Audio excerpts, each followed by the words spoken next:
Welcome in, folks, to another great episode of I've Got a Theory. I'm your host, Henish. I'm excited to have on Dr. Howard Rankin to chat with me today on one of his theories. Howard, thanks for joining me. Oh, thank you for having me. I'm looking forward to it very much. So Howard is a PhD clinical psychologist. He's an author, coach. He's got a great podcast called How Not to Think, which is aptly titled, and it has great guests and great shows. So I've been enjoying the few episodes I've listened to so far. So thank you for the content you put out, and I'm excited to have you on the show. So welcome on. Tell me what your theory is. Okay. So just a little bit of background, perhaps, to get some little controversy going. Okay. Freud had this theory eventually that your sexual preference was determined by your parents and that you were attracted to your opposite sex parent. Mm-hmm. And this was the whole point of the Oedipus complex, that you wanted to marry your mom and kill your dad. And looking back now, it's amazing that these ideas ever caught on, because actually there's absolutely no evidence whatsoever. It's slightly a childish interpretation, because I have a 6-year-old who did say, "Hey, could I marry you?" to my wife. When he was thinking about the future, and then when she's like, "No, I'm already married to your dad," and he's like, "Oh, could I marry my sister then?" But he was just confused about this. That's what where that has changed now and has been adapted is, well, no, it's not really a sexual attachment. It's just attachment in general. Sure. You're attached to this parent, attached to that parent. But there's a sort of more sinister element to that before we get into my theory, which is, if you're a psychologist and you, as I have many times, treated people who are the victims or have experienced sexual trauma, they act exactly like a Freudian client is described. Mm-hmm. Absolutely. Yeah. So it's more on the perimeters of the standard deviation, right? It's kind of on the edges of what's well. I think, and people have written about that. I think historically what happened is Freud initially said these people are experiencing sexual trauma, but in the late 19th century in Vienna, that was not a politically correct thing to say. Mm-hmm. So he changed it not to these people are being abused and traumatized to, oh, well, they want to have, it's part of the way the mind's made up. They want to have sex with. Really? Come on. So there's a sort of sinister undercurrent to that. But anyway, the point is this sort of notion that you want to, apart from the odd one or two, like your son, there's really no evidence for that. There might be some attachment issues, but there's no evidence that your choice of a partner is really related in any significant way to your parents. Yeah. I mean, it's happenstance if it happens, where you're like, okay, exactly. Maybe there's some similarities, but it's not like you were looking for a mom replacement necessarily. Right, exactly. So I had this theory based on my experience was, well, now that wouldn't happen. That doesn't make sense. But what does make more sense is, as you become sexually more aware and those hormones come in, typically 10 or 11, maybe a little earlier these days, sort of late elementary school type thing. I had this theory, the first person that you had a crush on would then determine your preference of the sort of appearance that you would like. Right? Yeah. And that certainly happened to me. I remember I had a crush on this gal who came from, I think she came from Egypt, very dark hair, great brown eyes, just lovely. Yeah. And, 15 years later, I married a girl of Indian descent, dark hair, brown eyes, and those are always, and then I got divorced and I married another woman with, dark hair and beautiful brown eyes.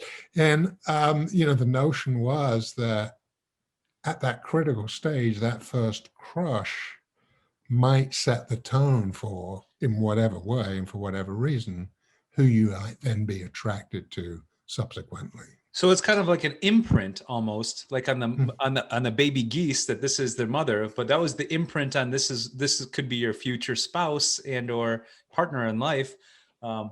or almost like you're setting the prototype, right? It's modeling in your head Right. what's fitting your criteria of a future mate. Right. And the element there is sexual attraction, not attachment. Yeah. The imprinting is attachment. Probably if there's, what Freud was talking about was attachment, not sexual interest or a preference in terms of the looks of somebody that would turn you on. So have you tested this theory out at all, or anecdotally at least? Anecdotally, no, not really. I've asked a few people, and some of them have said, "Oh, yeah, you know what? I think that's right. Yeah, it works for me." And but honestly, have I really tested it out in any meaningful way? No. I was hoping you could help me with that. Yeah. So I read your theory, and light bulbs went off in my head, thinking back to my fourth grade teacher, who was admittedly, racking back my brain almost 30 plus years now, was probably my first crush. And I'll drop her name too. Her name was Miss Mraz. And I remember, I think it was like, she was like a substitute teacher initially, and then she became our full-time teacher. And I remember I remember thinking that, I can't vividly remember exactly what she was, but I remember her being pretty and blonde. And I was at that time where I went from being an average or mediocre student to a really good student. Like I went to an extraordinary student. I wanted those stickers. I wanted that attention because Miss Mraz was the greatest. And, fast forward 30 plus years or so, I married my wife in 2013. Blonde, very similar in terms of how I remember. And then same with my dating preferences also. For the most part, very, very few or, a one-off brunettes or darker skinned or haired people, for mostly blondes and blondes and light skin for some reason, very similar to what your theory is proposing. And I wonder if that was the case, and I always seem to think that it was maybe the opposite, but maybe for those women too, same. My wife has a hard time finding, people that don't look like me attractive, right? Even to the point where when she talks to her coworkers and they see someone that looks like me, they're like, "Oh," she's like, "Oh, that guy's really handsome." Her coworkers are like, "That guy looks exactly like your husband." So I wonder if she had that same experience. It probably works for women too, where they, their first potential person they thought was attractive is who they have as their prototype for who they'd want as a model for what they'd want in a spouse in the future. Yeah, and you can come up with all sorts of reasons why that would be the case, right? Yeah. That once you find this person attractive, that's just a sign of what you find. Well, it was also reinforced, right? In my case, I had a very friendly teacher. She might have just been doing her job, right? Obviously, I'm a 9 or 10-year-old kid at that time in fourth grade. So it's not like she thought I was like a handsome kid, It was like she was just doing her job, and I was like, I'm going to be a good student because I like this positive attention. So I'm getting this confirmation bias that, hey, pretty blonde ladies are nice to me. To me, that's right. Yeah, no, right. That's exactly right. And interestingly enough, on that topic of your teacher, I have always asked any of my clients who are in education, whether they were in kindergarten or college, the same question: what's your favorite subject?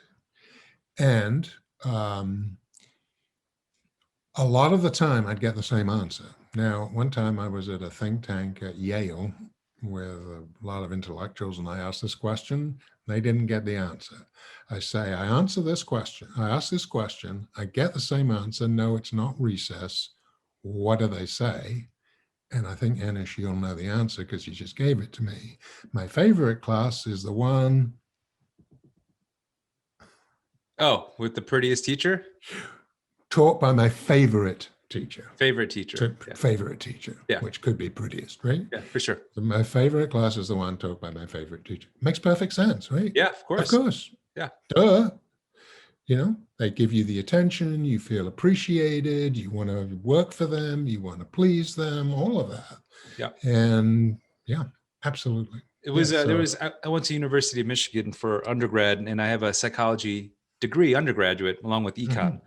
But I remember repeatedly there would be like a best professor award that went out, and repeatedly, I can't remember the name for the life of me. I'm sure he's a prominent person, but he always won best professor. Everyone loved it.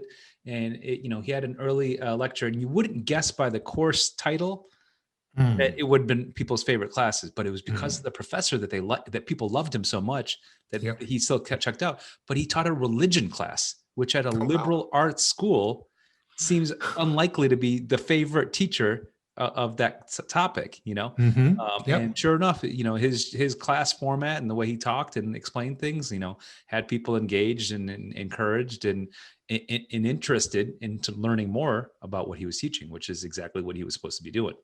Yep. That's exactly right. So he did a good job on that. But okay, so yeah, the theory holds tight. So if you could devise an experiment or a study on this, it seems feasible. What do you think? Oh yeah, for sure. How would we do that? Well, one thing would be, I could think of some assessments or questionnaires, which would be, describe your first crush, describe your first crush in a variety of different ways so we don't give it away. And then, describe the significant relationships you've had since then, and describe, physical, psychological, and other characteristics, and then see how well the subsequent ones correlate well with the initial ones. Sounds like something you could pass on to some of your grad students. Yeah, really. It would be, I've never tested it out. It would be pretty easy. It'd be interesting, perhaps you could run a little opinion poll on your with your listeners to see, does this resonate with any of you? Well, I mean, the goal of this podcast is to get people thinking about ideas and thoughts that they've never thought of and spread awareness on that. So yeah, if they listen in and say, oh, this is interesting. Yeah, my first crush in 4th, 5th, 6th grade looked like this, and now I'm married to a person that looks the same. Yeah. Probably get anecdotal evidence, but you need that statistical significance to say, yep, this is something inclusive. Yeah. You need, a few thousand people to agree or disagree across cultures and, ages and things. And it seems relevant in a place, it's hard because we have that ethnocentricity where we live in a diverse country where we have different looks, So for example, I'm Indian, much like your first wife, and I was born in India. But if you go there, it's interesting because I'm on the perspective. I'm sorry, not the perspective, but on the spectrum, I'm on a lighter skinned Indian person. But if you look at my parents, they're also lighter skinned. So it's like that, you see these preferences that have been built in through generations of selective breeding, partially probably from family influence, right? Because having somewhat of an arranged marriage in various levels has probably been prominent for hundreds, if not thousands of years there, where they said, hey, this person's from a good family. Our families will get along well. We want you to marry that person. And it's probably still relevant today because, there's these stereotypes like, oh, darks are, less educated or less, like the lower status or whatever, or light skinned or this or that. And so you see this within countries, and you see these kind of stereotypes and roles that people get pigeoned into, whether it's valid or not. And maybe it's historically relevant, but in modern times, it shouldn't be as relevant anymore. But yeah, it'd be interesting to do that in, America, which is like a melting pot, especially in cities or near city centers, as opposed to the more rural areas, which are a little more homogenous, where you get interaction with different people of different ethnicities from all over the world, and different size, shapes, and colors. So there's preferences, and it'd be an interesting study to do. I think you could accomplish that if you wanted to push that forward, and I think it'd be relevant, and it'd probably be insightful to some people as well. To find out, right? Because not just we're not opening just a can of worms on aesthetics or psychological or personality, but there's also the abuse message that you passed on, right? Or these other things like that. Like if your first, experience was with an abuse or a hard situation, or if you had a bad relationship when you were a kid, and then you seem to be attracted to those same bad relationships, it'd be interesting to identify that, to fix it. Yes. Yeah, absolutely. Right. Because you see people like, oh, I keep getting attracted to jealous people, but then you find out that your first boyfriend or girlfriend was a jealous type, and then you Mm-hmm. keep falling for repeatedly that same trap. And you hear people say that, right? Oh, I keep falling for the same type of bad person, Yep. right? And it's Yep. because you've got that some kind of prototype that, hey, I have relationships with people that have these types of characteristics, whether they look a certain way or they treat me a certain way. Mm-hmm. What do you think about that? Yeah, no, I think that's got a lot of legitimacy, and I think part of that, the last thing you said there was they treat me the same way, and I think that's true. One of the things that I think is relevant here is the roles that we play in our family growing up. And that could be the odd one out, the black sheep, the comedian, the peacemaker, the what have you. And those roles, if you stay in your family, through your teenage years, as many people do, become your way of socially relating to people. And I can speak to that very clearly. I had a dad. He was a great dad, um, really smart guy, no education. He was a bookie. The mental arithmetic that he could do to run a successful, it was amazing to me, just staggering. But he was stressed. And I always, even very young, I remember I had to watch what mood is he in, can't say that, just don't do that, whatever. In other words, my behavior was shaped by looking at him and saying, okay, this is what I could, it was sort of controlled. And so I became a very nice guy. And that's been the problem in my life. I'm too nice a guy. The boundaries were wrong. If you look at that as, well, that's maybe appropriate for a 4 or 5 year old to not, but it's not appropriate as you grow older to have your boundaries determined by trying to make sure you don't upset the apple cart ever. Yeah. And interestingly, I knew that. I had insight to that as a teenager, but it took me another 15 years and into a psychology career that I was actually able to change that. And I remember when it happened, I was counseling a guy with addiction, and his boss came in, and I said, look, this is what we need to do. This is how you need to manage a situation. And his boss said to me, oh, you're being really harsh. And inside I was thinking, yes, finally, finally put the boundary down and said what needed to be said, Yeah. Instead of tiptoeing around it, you were direct. Exactly, Yeah. exactly. And so those roles that we play in our family do shape how we communicate and relate to other people. And just knowing it is one thing, but changing it is a lot more difficult, right? Well, yeah. I mean, it's those formative experiences that define who you are. And now it's the next thing is being able to identify those things, right? And Right. so ideally, you're able to solve that without having a yelling fit with your spouse, Right. and you're able to Exactly. communicate it and say, okay, now that my wife knows my parents fairly well, she understands a lot of my nuance and personality. Right. She's like, oh, I could see, she's like, I don't know if my parents listen to the show too often, but it's like, well, I can see, I'm happy that you're not exactly like your parents, but I can see the traits that they've passed on to you. Mm-hmm. And so, it's not a surprise at that point, right? And same with her parents, right? I can see that the way her parents act and treat our grandkids, their grandkids, in terms of the similarities in my wife based on her parents, but it's linear, in that sense that they came directly from them. She spent the first 18 years living with them, and it's formative, and it's part of all of that. And then you bring those experiences forward, and that's what you know about being a kid. And ideally, you pass that on to your kids because you're like, yeah, it worked for me. I'm okay. I'm not in jail, so I guess I've succeeded in not being locked up at the minimum. Right. But yes, but obviously that does impact the people you choose as partners.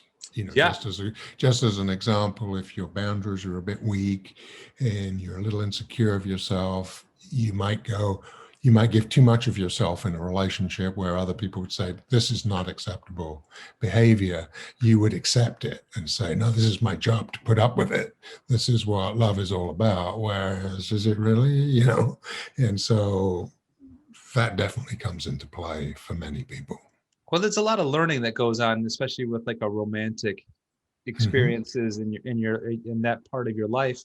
And what you learned as a kid changes a lot as you're an adult, right? And in your 20s and in your 30s, that changes a lot too, as you determine who you are, what you are, and how you want to treat other people, and what kind of relationship you want, right? And what kind of expectations you Absolutely. want for those Yeah. relationships.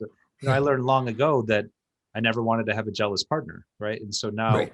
I don't, to the point where she's almost opposite jealous. Like she's like, yeah, I don't even care about other people that you talk to. But we're also in a world where we're interacting with genders regardless. As I don't live in an only male oriented Right. environment. I have to interact with women. Mhm. So I didn't want to have a jealous partner because I've had that in the past, and it was brutal, right? Anytime I Right. interacted with a woman professionally, it would be, the Inquisition. Right. Yeah. And that's not acceptable, really, or feasible. No, it's not. Yeah, it's not sustainable. It No, wasn't. no, That's why really. that relationship ended, right? Yeah. So, yeah, no, I like the theory, and the it's funny that you say there's very little evidence for it, but I bet you very few people have thought about it. So I guess that's the challenge to our listeners is, hey, if you can think about your very first crush and how, if there's any similarities or differences that are interesting relative to future relationships, that'd be worthwhile to hear back about, huh? Yes, absolutely. And yeah, I'm sure it'll resonate with some people. The question is how many, the percentage. Yeah. Is it Yeah. 20%, 40%, 70%? No, and comments on a feedback video, or responses from people, because I have friends and other people that listen and will comment back to me and say, oh, this is, Right. but mostly people that disagree won't say anything, and people that agree might agree Yeah, vocally that's true. or visually, right? It's kind of like the opposite of reviews for a restaurant, right? For every 100 good reviews, there's just as many bad reviews, because very few people write good reviews as much as people would write a bad review. Right. Yeah, yes, quite. Yeah, absolutely. Well, you don't have to, delve into this too much further. I think you've got it laid out, and now you've got even something that you could pass on, or have one, an undergrad or grad student listen to this and say, "Yup, that's an experiment I want to run with," because it's relevant for relationship psychology or people that want to get into counseling. Because diving back to your first crush and the nature of that relationship could be insightful for your future Yes, relationships. absolutely. Yes. Yeah. Are you making too much accommodation to your preferences, for example? Yeah, or to Are be you aware being of it, and are you right? limiting the people that you should be saying yes to if they ask you out on a date, right? Right. Yeah, let's get Right. coffee. I'm like, you don't meet the same prototype as my first crush, so Right. And that may not be as conscious as that, but yeah, that's of exactly what course. may be happening, right? But if we were able to trigger that response from listening to this podcast and get people thinking about Hmm. it, now Yeah. they maybe can expand their mindset of who they should be talking to, or why, or if not, they're okay with it. Like, hey, I like this, and that's what works for me, and that's not going to change because it's now ingrained into my brain. Like, Right. Right. Right. that. Or I can talk to this person because he doesn't fit my stereotype, so I don't have to worry about, falling in love with him or being attracted to him because, he's got, red eyebrows and that's not my type. Well, at the minimum, I'm going to ask my wife this question, but I might as well keep asking some people anecdotally and see who their first crushes were and how they relate to future relationships. Hmm. Because now I'm interested, and I will report that back to you. Yeah, that's that's great. Yeah, no, now you got me more interested in it than I've been for a while. Been for a while No, because it's a good unique theory. This is the kind of stuff I like to chat about because there's some meat behind it. yeah, I think so. Yeah, I Yeah. think so. It's not an arbitrary thing. It makes some sense at different levels. Yeah. And what we know about how the mind and brain works, it does work on habit. It does work on habit because we train the brain all the time Right. to do the same things or look for consistency. So we do that, and it's certainly in keeping with that principle that hey, we like this. At one point, or initially, that was our biggest excitement. Yep. Oh boy, well, let's get that again. Makes sense. Yeah. Yeah. And in my case, because I had that positive reinforcement of a positive relationship with this teacher figure that I had, Mm-hmm. Mm-hmm. and that, you know, she responded well for me improving my studies abilities to getting spelling tests right and things like Yeah. that, because I wanted Mm-hmm. that sticker. Mm-hmm. You know, it really reinforced into me that that was the prototype for a potential future spouse. I guess I never really Mm-hmm. thought of that until now. No, and I think, yeah, and I think so much of this would obviously occur at a subconscious level. I think there'd be very, very few people who say, oh, yeah, I realized that when I was, 12 or 15 or 20. I don't think that's the case. I think in retrospect, they would say, oh, yeah, that makes sense. Yeah, yeah, Yeah. because even crushes throughout high school and middle school met that same prototype. You know, I was Mm-hmm. always more interested in the one that looked like my fourth grade teacher Mm-hmm. than anyone else. So Mm-hmm. Mm-hmm. And so yeah, but one interesting variation on that would be, is it just appearance or is it the way they treat you? that's hard. That's hard to qualify. It would be. But I think with the right question set in a study, you could determine that. Mm-hmm. Mm-hmm. You could Yes, you misspeak a could. little bit and it'd be repeatable. And, you know, so the question is like, is the same study relevant in places that are more homogenous? Yeah. I think that's absolutely, that would be a really interesting one. And then also, yeah, this is getting a little too conceptual, the notion as well, with the advent of social media and TV, you're exposed to a lot more different types. How much has that changed this dynamic, if it ever existed, you Yeah. know? And it's cultural too, right? I mean, it's Sure. interesting how different expressions can be in different cultures, right? And I remember in a psychology class in college, watching two videos of the same dialogue being done in two different languages in mute, right? And so Right. the experiment was look at the person's facial expressions and the way they're delivering their talk without the volume, and at predetermined intervals, you have to guess what emotion they're feeling or conveying, Mm-hmm. right? Mm-hmm. And so with the US born English speaking person, you know, most people got 6 or 7 out of 10, right? Mm-hmm. Then it switched to a Japanese speaker speaking a very similar script. And we got them all in just looking at the facial expressions and determining what they were trying to say. And everyone got them all wrong. You know, All wrong. they got them all wrong because Mm-hmm. their facial expressions for different things were different than what we grew up learning and experiencing here in the United States or in Western, societies versus an Eastern Japanese society.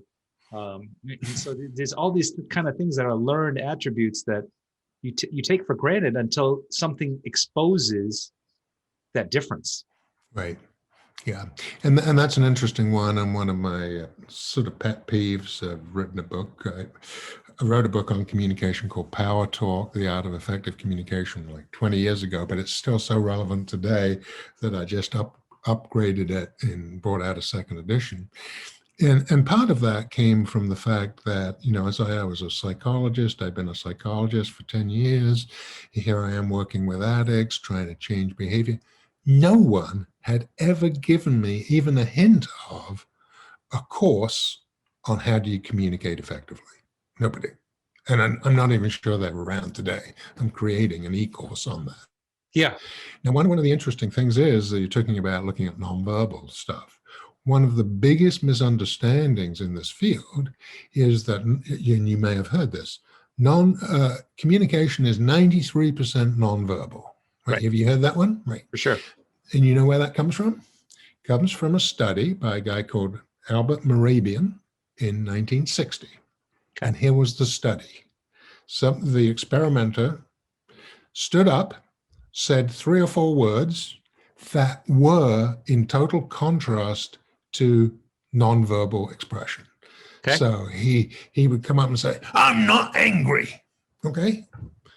Based on that, 93% based their impression on nonverbal, like the tone of voice. Of course you would. He only said 3 or 4 words and they were totally inconsistent. Yeah, it's kind of a biased study, right? Oh, huge. And even Mehrabian said, please don't assume this means that 93% of all communication is not. This is a very, very specific, unusual situation where you're speaking a few words and there's a dissonance between what you're saying and how you're expressing it. Right. Well, under those circumstances, yeah, 93% nonverbal, but that does not mean that all communication is 93% nonverbal. Right. Yeah. Well, I mean, now we're in the advent of Zoom calls and video calls in the last year. Mm-hmm. And I think people can tell that the quality of communication is different, better when you can see the person versus when it's just purely audio. Absolutely. Right. And, just even your head bob and the hand flick that you just did, it indicates something that you didn't, that you over and above the word absolutely. Absolutely.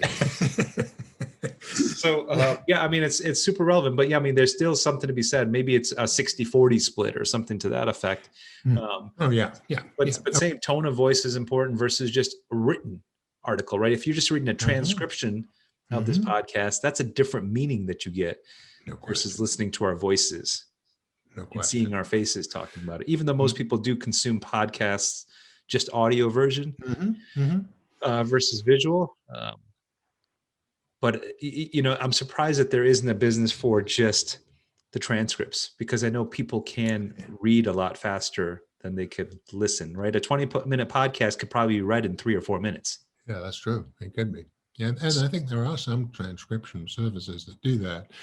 Interestingly enough, there's a book in the field of cognitive bias that I work in.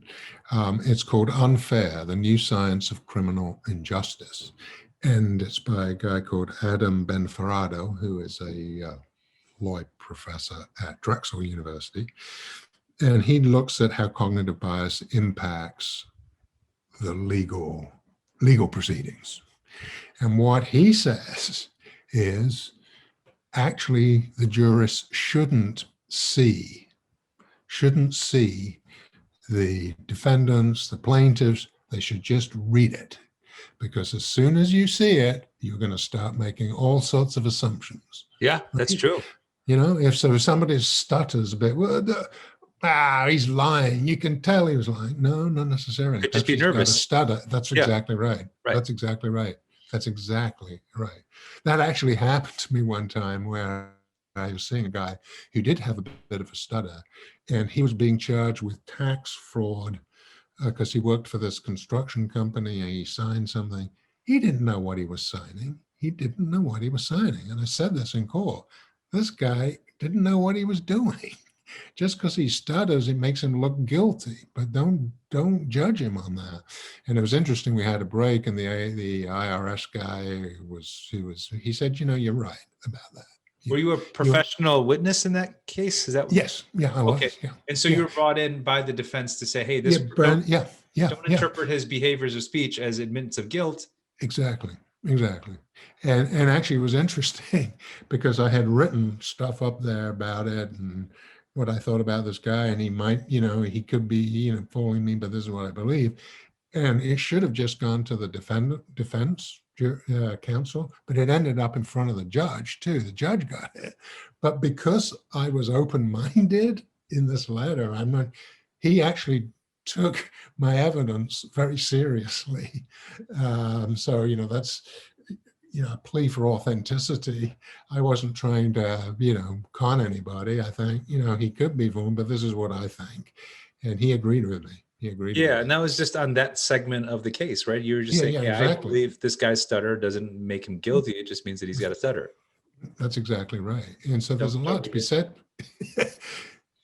There's a lot to be said for that, because I've seen advertisements, in my line of work where, doing writing, for people who train lawyers basically to be actors. How to method act so that you can show shame or victimization or how terrible it is, this poor person. I mean, and really it's acting, and they know how to do it. It's just a shame because it does influence people.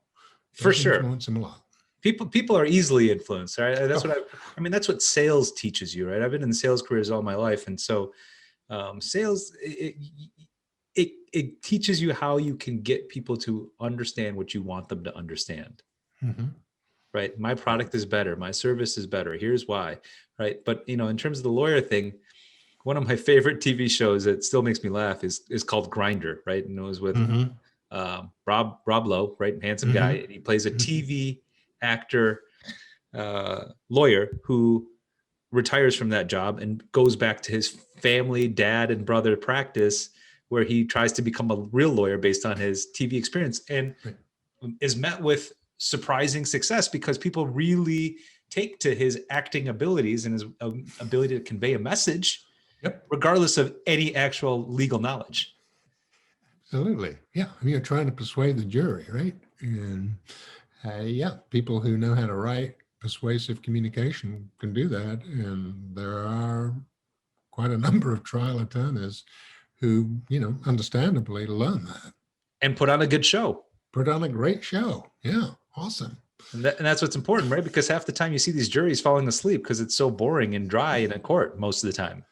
Yep. And if you can put on a good show, guess what? You're going to get my vote. I don't know what's right. That's right. Yeah. At least you kept me entertained on my jury duty, right? Yeah. So absolutely. So anyway, the point was that we have to be careful when we see anything, because we can get biased, we can be influenced very easily. Hey, attractive people do a lot better in court than unattractive people do. Right. They either get off more or they get bigger compensation. I mean, there's strong evidence for that. Actually, even written about that. Yeah. It's too bad, and ideally, teaching people to understand their biases and their preferences that are innate or, subconscious helps them make better decisions, whether it's professional, legal, relationship wise. So you can understand it and think about it and take a step back and not just go with your gut or your initial reaction, but to actually think through it and see why you think that, and why you feel that, and why you believe that attractive person is less guilty than that unattractive person. Right, especially if that person corresponds with the judge's first crush. That's Then we've really got a problem. Or the juries, right? Either way, Yeah, right? that's right. They're winning someone over if you can meet that prototype from when they were 9 years old. Yeah, that's right. So, I mean, yeah, exactly. Howard, thank you for spending so much time with me on this podcast. It was excellent to chat with you and get a little insight into this psychological phenomenon that you've just uncovered and spread for the world to now test and prove, disprove. Yeah. Disprove. Maybe it's anecdotal. We don't know, but it's an interesting one considering. So please check out Dr. Howard Rankin's podcast, How Not to Think. Easy to find. You can type in How Not to Think podcast and it pops up on all your favorite platforms. Howard, thank you again for joining me. Oh, thanks for having me. It was great. Really great. And just watched another great episode of I've Got a Theory with your host, Henish. Please like, comment, subscribe, get the alerts, whatever you want to do. Catch the next show. Thanks so much.